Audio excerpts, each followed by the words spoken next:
Hi everybody, welcome back to AP Psychology with me, Miss Baines, your teacher, where you can take advantage of being able to pause and rewind me as I deliver you our latest content. So go ahead, grab those markers, get a comfy space to sit, and of course, don't forget those binder notes that go in lockstep order with this video today called Unit 9, Video 2, Social Influence, which you can find in your new Unit 9 binder notes on pages 5 to 7. I'll see you on the other side.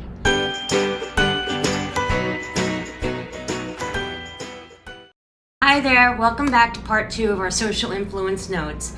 As you can see from our learning targets today, we're going to go ahead and discuss some more social psychology concepts and one of the most other important research guides you need to know about, which is Stanley Milgram's shock experiment. Then I want to talk to you about a couple of other really important vocabulary terms and one other theorist. I just want to go back and kind of recap yesterday's video, okay? So before we get started and move on to part 2, I just want to recap and go over some very important vocabulary words that I'm not sure I quite got through on part 1. First, I quickly want to go over our attitudes. So, simply put, attitudes are how we feel about something, right? Our beliefs are feelings that predispose our reactions to objects, people, and events. So our social psychologists believe that attitudes are made up of 3 components: cognitive, which are our set of beliefs and thoughts of how we think about the attributes of an object. Our 2 is affective, which is affect or our feelings about the object. And 3 is behavioral, the way people act towards the object. For example, if someone is nice, we will in turn feel kindness towards them and act in a friendly way when responding to them. What also influences our actions would be if our outside influences on what we say and do are minimal. As long as there are no outside pressures, we generally follow our predisposed attitudes. The attitude is specifically relevant to the behavior. The more specific the attitude is to the action, the more likely the two are to match. If, say, your attitude about running a mile a day will help predict whether or not you run when you are exercising, right? We are keenly aware of our attitude when we know, and we are conscious of what we believe in. We are more true to ourselves. Most psychologists believe that our attitudes affect our actions, right? So simply put, if we like a thing, we behave like we like it. If we like asparagus, we eat asparagus with zeal. And so with that, there are 2 routes to persuading other people. First is our central route of persuasion, or being super direct with someone. You are direct in your asking, and your attitudes change when interested people focus on the scientific evidence, the arguments, and respond with favorable thoughts. The second way is being sort of indirect, or the peripheral route of persuasion. This is when our attitude tends to change when people make snap judgments on incidental cues, like the attractiveness of a speaker or a famous person sponsors a particular product. Okay, which brings us to ELM. The elaboration likelihood model of persuasion describes the change of attitudes. This was developed by Richard E. Petty and John Cacioppo in 1980, and they aimed to explain different ways of processing stimuli. Why are they being used, and how they change attitudes. Attitudes also influence actions if outside influence on what we say and do are minimal. As long as there are no outside pressures, we generally follow our attitudes. The attitude is specifically relevant to the behavior. The more specific the attitude is to the action, the more likely the 2 are to match. According to the ELM model, there are 2 routes of persuasion. First, we call the foot in the door phenomenon, which I went into depth in part 1, and is basically the tendency for people who agree to a small request then will comply with a larger one. In other words, to get people to agree to something, you start small and build upon it. For example, if somebody's buying a car, a salesperson will ask the customer to complete a questionnaire about their preferences. Then she'll ask them if they have a few minutes to check out the interior of the car. Then they'll ask if she wants to or he wants to take a driving demonstration, and so on and so forth. She finds that by asking the first question increases the chance of a yes for the second, third, and fourth, and therefore closing a deal. The whole thing is about the salesperson building a rapport. The customer is so far in, they feel like they're already invested so much time. Why not go ahead and do steps 2, 3, and 4 and say, I do deserve a new car. The second route to persuasion is, and please go back to page 3 of your notes here because I misread my notes and you're probably left it blank there, is called door in the face phenomenon. Right? You ask first for a big favor or one that's likely to be denied, like no way, that's huge. And then after being turned down, the askee agrees that the request was excessive and then asks for something far less, something that the person actually wanted in the first place. Right? So because the person appears willing to compromise and because the request seemed modest in comparison to the first request, it's more likely to be granted than if it had been asked at the outset. So for example, hey, can I borrow $100? And when you're shot down and the person's like, I don't know you like that. I can't lend you $100. You say to the person at work that you heard talk to, oh, okay, how about $10? 10 would be great. I just need to get some lunch. Okay? Of course, the person is much more willing to lend anybody $10 because you're not taking a risk. Okay, so that was just a quick review and some clarification on the foundation of what has become two of the most important research experiments on this topic in the history of psychology. We talked about Zimbardo's prison experiment there in Stanford about 50 years ago in 1971, demonstrating just how big of an impact our roles have on us, right? When randomly assigned roles, right, to either behave like a prison guard or behave like a prisoner, the subjects adopted that role to the point where guards became so abusive to the prisoners and the prisoners planned a rebellion against the guards, even though the subjects were allowed to opt out any time of the experiment. This emphasizes the power of role play. The goal of the experiment was to study the psychological effects of the prison environments and the roles. Decades after this experiment ended, and after more research, Zimbardo published a book in 2007 entitled The Lucifer Effect. In the book, Zimbardo found that the perfect storm of circumstances can cause otherwise good people with strong morals to act in cruel and some would say evil ways. Zimbardo believes that there are 7 social processes that led to the slippery slope of evil, or what was more simply described as one's descent into immoral and cruel behaviors. Okay, so social psychology is a scientific study of how individuals think, feel, and behave in a social context. So then our thoughts, feelings, or behaviors either concern other people or are influenced by other people. Social influence are the ways people are affected by the real or imagined pressures of other people. There is a continuum of social influence in which social influences vary in the degree of pressure they bring to bear on an individual. So it ranges between how likely an individual is likely to conform, comply, or obey, and how likely an individual is to think independently, their assertiveness, or to speak or be defiant. Next up, we have social norms. Social norms are a group's expectations regarding what is appropriate and acceptable for its members' attitudes and behaviors. It can be broad guidelines like political or religious views and policies, or quite specific like being quiet in a library. They can also guide conversations, what is acceptable to discuss. Define dress codes. In most offices, you must wear business attire, not t-shirts and shorts. Or they can be unwritten rules built into various situations, such as when a teacher is lecturing, students are to listen and not talk simultaneously or asked to leave the room.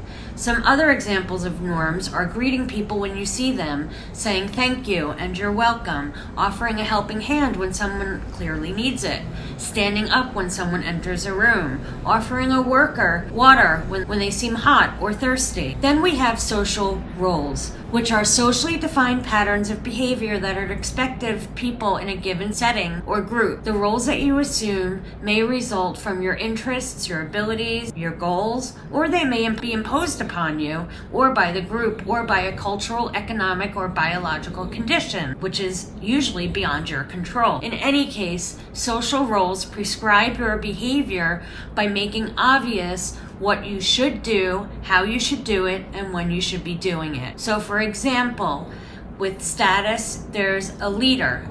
A leader would be somebody like a teacher, a manager, or a coach. The roles would be to set rules, organize, and exercise their authority to get things done. Leaders are necessary in order to help ensure that there's a clear hierarchy and chain of decision making. Okay, the example too to fit with that would be the status of follower, which would be a student, a worker, or a player, right? The student with the teacher, the worker with the job, and the player with the coach. Is to listen, to observe, and to follow and learn. Every social group needs willing participants to be guided by the leader and to follow their lead and carry out the tasks in order to complete something that they have decided as a group to complete. Which brings us to Stanley Milgram. Why did Stanley Milgram want to do his shock experiment? We talked briefly in part 1 about the Milgram shock experiment and saw some footage of the early 1960s obedience experiment in class. So just to roll it out there in your notes, in 1963, Stanley Milgram designed the Stanley Milgram Obedience Study. It showed how people can be coerced to harm others when pressured under the orders of authority. Milgram was interested in studying obedience to authority because he was a social psychologist who wanted to better understand some types of human behavior. His obedience experiment involved 3 people: a researcher, a volunteer teacher, and a fake volunteer learner, which is called a confederate. The confederate is a term in psychology that means a researcher who is playing an actor role of the volunteer participant. The learner was deceptively told that the experiment was about punishment and memory. A shock was given to the learner for every mistake in the memory game that was being played. What the experiment was really studying was the volunteer's obedience to authority. As the experiment progressed, the shocks got stronger, and the learner would start shouting out in pain behind the door and beg for the experiment to stop. The teacher was ordered by the authority figure with the clipboard and the lab coat to keep continuing. Milgram's initial participants fully complied to the authority figure and administered the strongest shocks despite pleas from the learner to stop. Milgram concluded that submitting to authority is an automatic social behavior called destructive obedience. He formed the agency theory around his experiment, saying that people either act in autonomous states where they are in control of their actions, or in an agenic state where they choose to let an authority figure control their action. Milgram found that some factors decreased compliance. Let's take a look at the final result. 65% of the participants obeyed all the way up to 450 volts. They went all the way up simply because a guy in a white lab coat with a clipboard told him to. And again, I want you to watch Milgram's obedience study, which is considered both groundbreaking and controversial to this day. His study was controversial because his volunteers were traumatized. His study was successful because it showed how perceived duty to authority can convince people to behave in inconceivable ways that go against their moral values. Responsibility is put on the authority figure in the mind of the person who is obeying the orders. If something bad happens to the learner, the teacher or the volunteer believes that only the authority figure who gave him the order is responsible in actuality. Okay? So, let's talk about why. The experimenter was ultimately responsible for what was happening to the person that they were shocking, and in fact, you would even see them in the experiment looking at the person saying, "What are you going to do about this? This person is crying and screaming over there. They're saying that they're having a heart attack maybe. Go check on them." So the influences on obedience are really important. Prestige is a huge one. In fact, Milgram did kind of variances on his experiment in which he put different authority figures into the room and found that the higher the prestige of the authority figure, the harder it was to disobey them.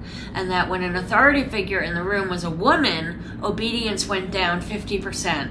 When the authority figure in the room wasn't wearing a white lab coat, but did have the clipboard, obedience went down 25%.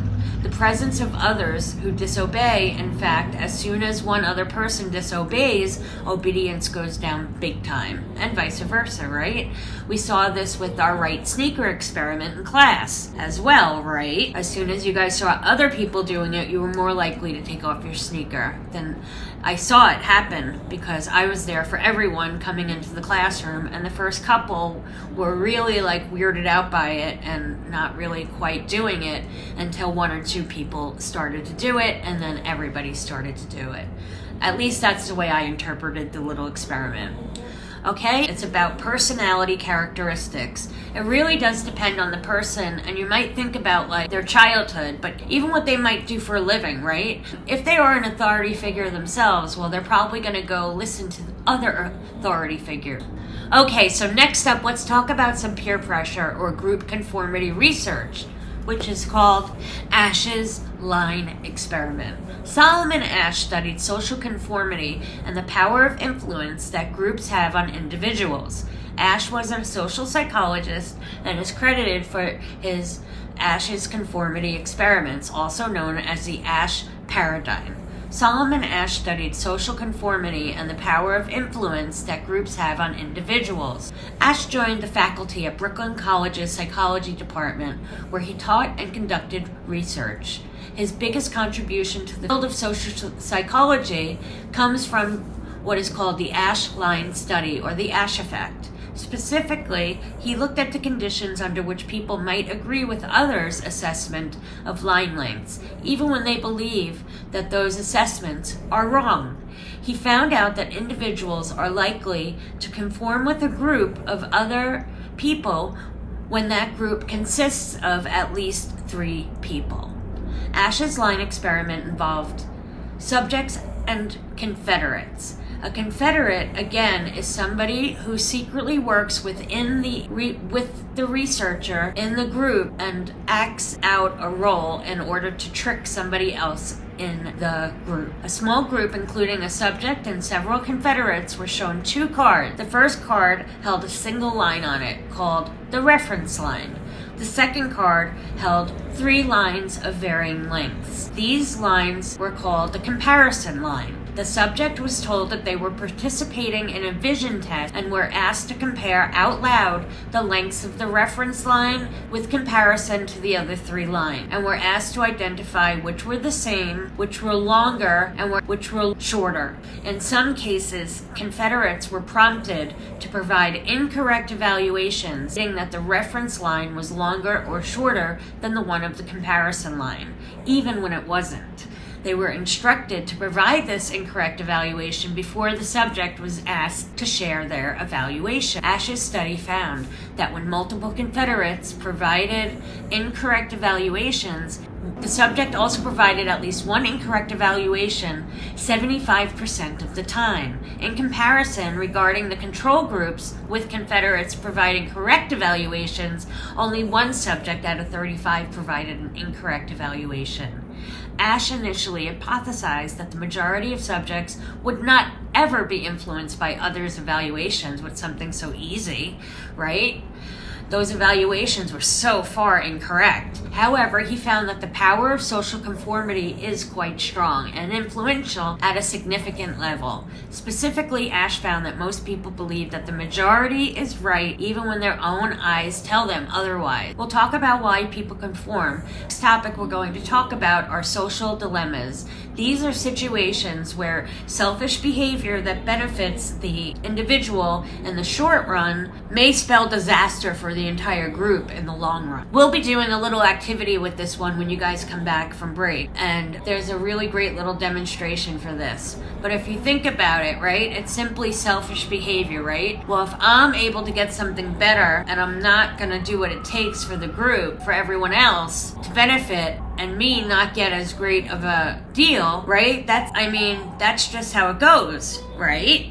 Prisoner's dilemma is something similar to this type of a social dilemma, right? The prisoner's dilemma. So think of like Law and Order or Criminal Minds or one of those shows where you might watch where two people commit a crime, and as soon as they're arrested and the DA, the district attorney, right, believes that they are guilty, but they lack the evidence in order to go forward. So each can either confess or not confess, right? That's what the district attorney is kind of wanting. In order for that to happen, the district attorney comes in and starts to tell both of them, right, that if you refuse to confess, each of you will be convicted for a minor offense and jailed for 1 year if you both confess, and that the district attorney will recommend a 5-year sentence if one remains silent and the other one confesses.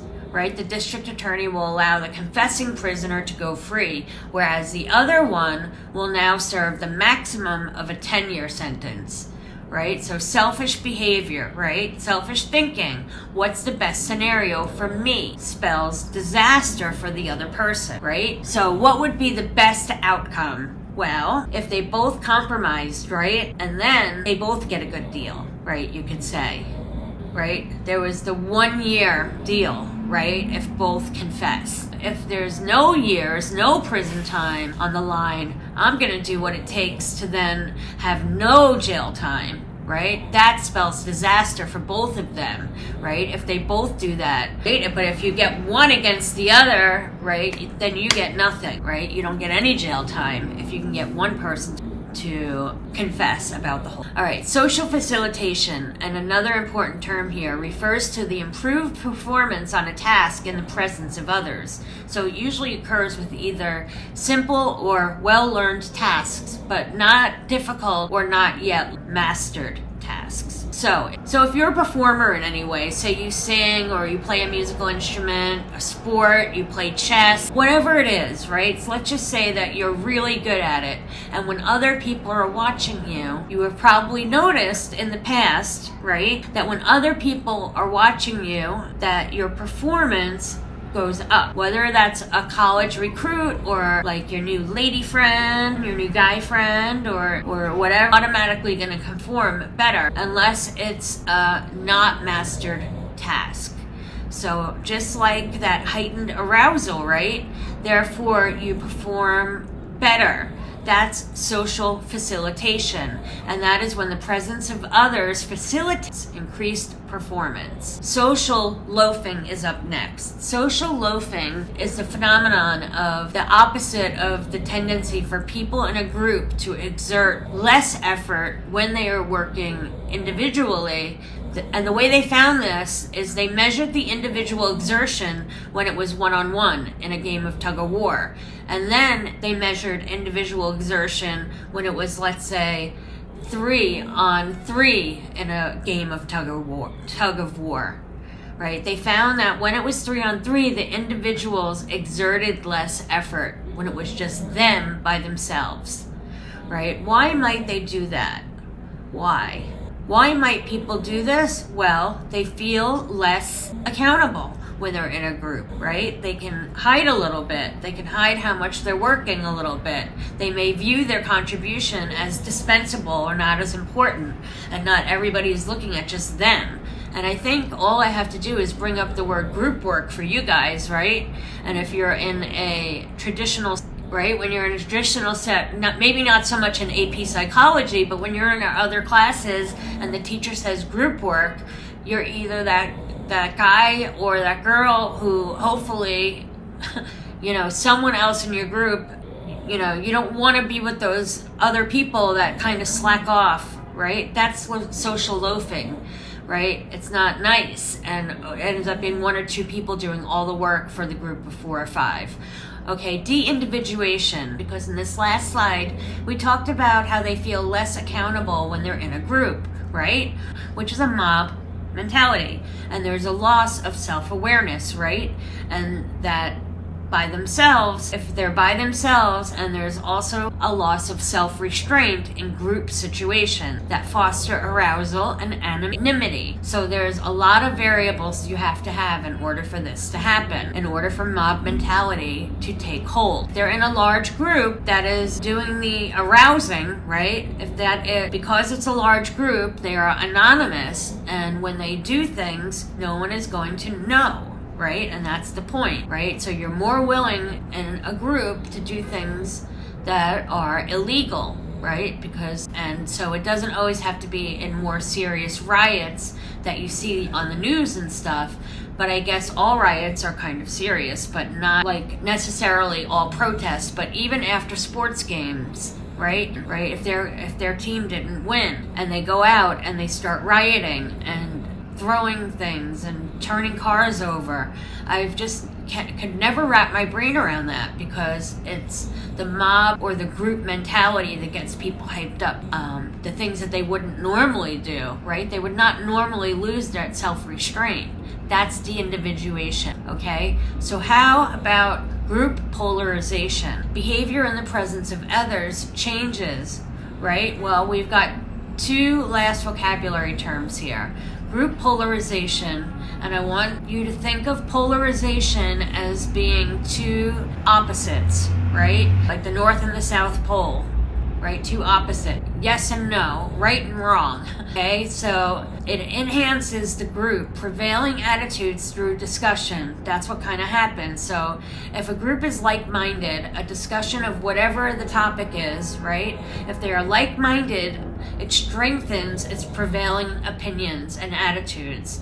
So have you ever been in a discussion with someone about a topic and you leave that discussion feeling sort of like all amped up and like, oh man, I'm so fired up, I'm totally feeling this, I'm my opinion in, and I really knocked that other guy out with all the research that I had right on the palm of my hand. And of course everyone has done that, right? Well, that's polarization, right? It can be beneficial, but it can also be harmful. Bottom line, you usually leave more fired up either one way or the other than when you started.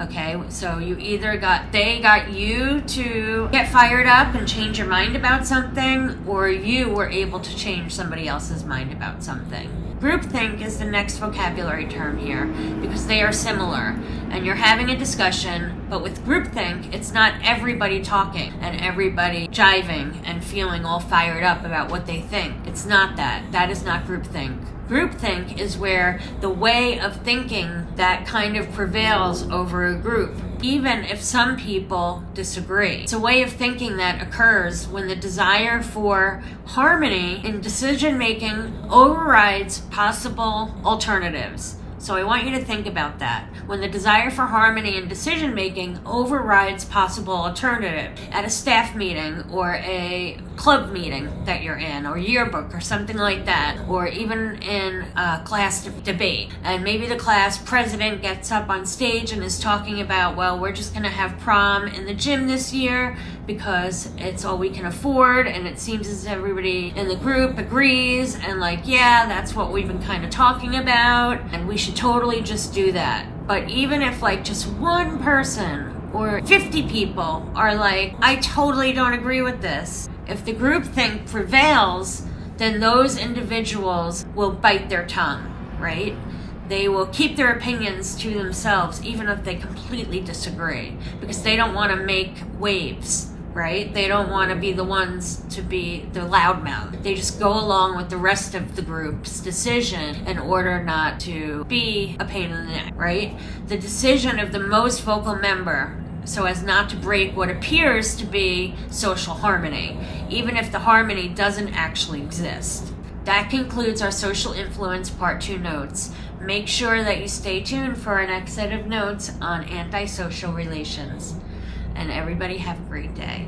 Bye now.